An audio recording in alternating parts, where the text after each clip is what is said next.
Hello everybody. Here is Chris, the comic book nerd. Hello all you YouTube comic book nerds. Hello everybody, Chris here. Early in the morning again before I go to work, show you guys some books from the 23rd. Yeah, 23rd of June. Okay, so at first, a couple of books that were missed from previous weeks, and I'll tell you now that in this week for the 23rd I did miss X Factor number 206, which was a Second Coming tie-in. I missed that one, but I may get that one next weekend. And first up though, I'll show you here, Enter the Heroic Age. So this one I was supposed to pick up and wasn't able to. So this one I think is really good. I haven't fully read it yet, but a story with Luke Cage and I can't remember what was the first one I read. Oh, the Reptile, who is now a member of the Avengers Academy. I think this was a very good read, whether you're going to continue reading Thunderbolts. At this moment I'm not, and the Avengers Academy. Reading the Reptile story made it, I think, better for me to read Avengers Academy, because it's a story showing them where he was being tortured, and basically right at the end of Siege when Norman Osborn was arrested, some of the other Avengers break him out.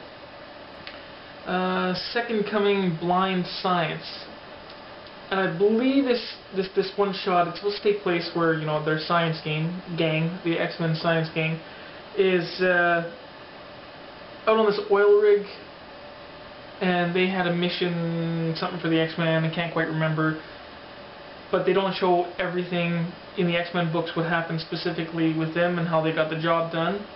I believe that's what this one is showing. And then we have Second Coming X-Men Legacy number 237, chapter 12. We have Wolverine Origins 49.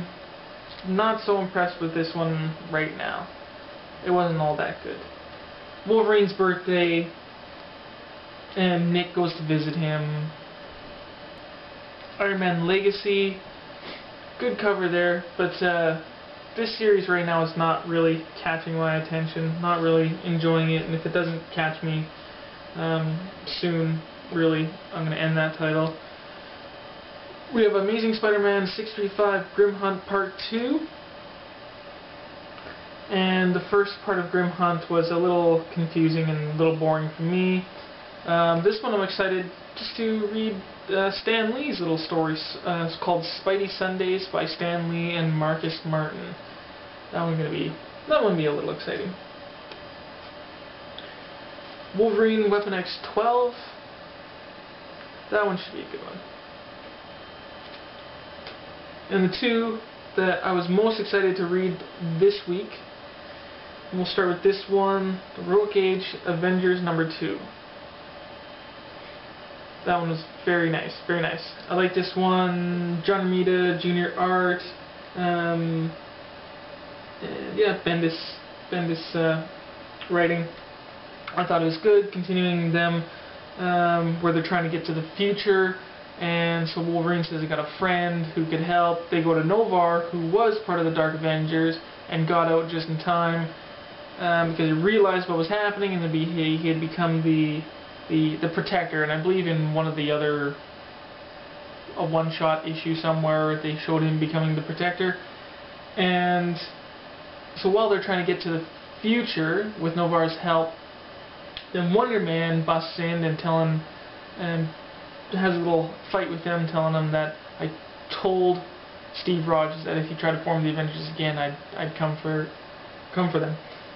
So that happens in the book, and you get a glimpse of some of all these different time streams, which I thought was really cool. So you get to see Days of Future Past, 2099. I can't remember some of the other ones, but yeah, like this whole spread page where all these different varied futures. I thought that was really neat. That was cool. And what else? So they're saying that the time stream is broken. They have to go fix it. Yeah. So that was neat. And then right at the end is the reveal, because the time stream is broken. Apocalypse shows up with his horsemen, and the horsemen look very interesting.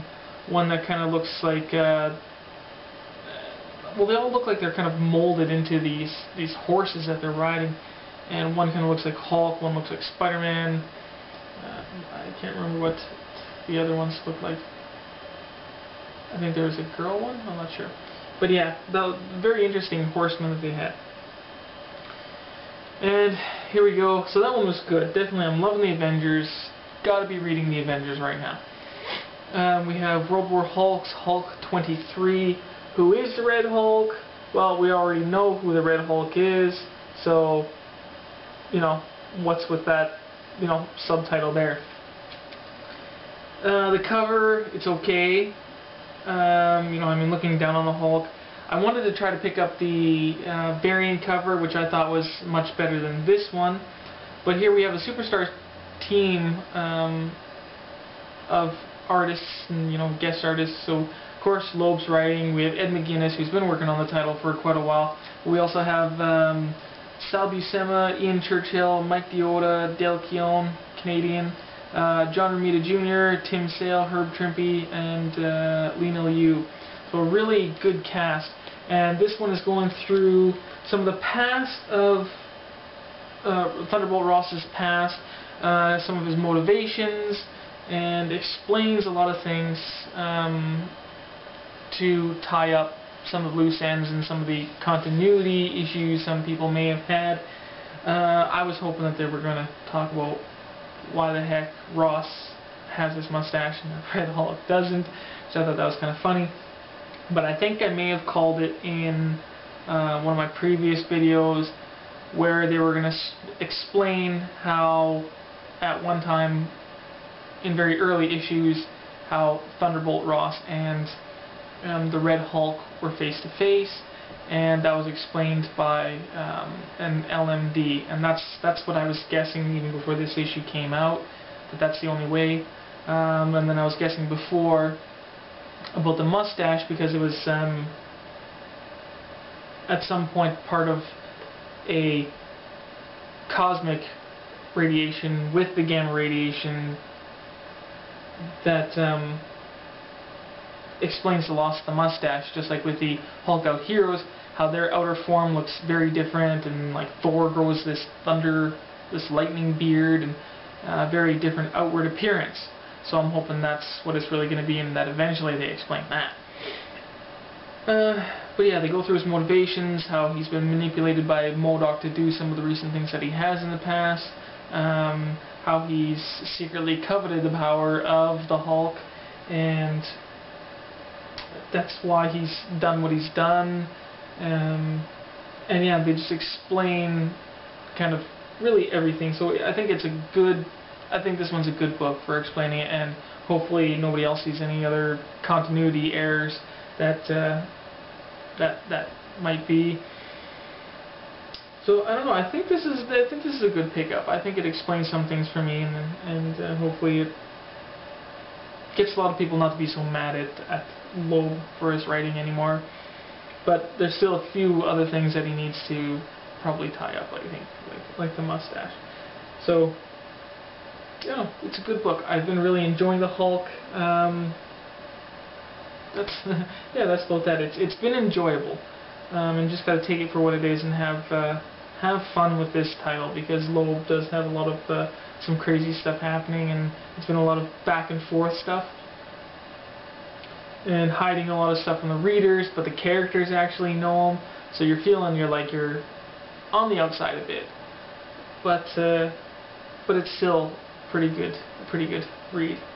Yeah, so that's that. Those are my books from the 23rd, and one of the next videos I want to show you guys is a couple items that I picked up from the West Hampton Mall, and one of them including a comic book I got, a Marvel comic book that was dated 1967. Got it for what I think was a reasonable price. So yeah, that's what I'll show you guys next, maybe within the next couple of days. And yeah, that's that. I'll see you guys later.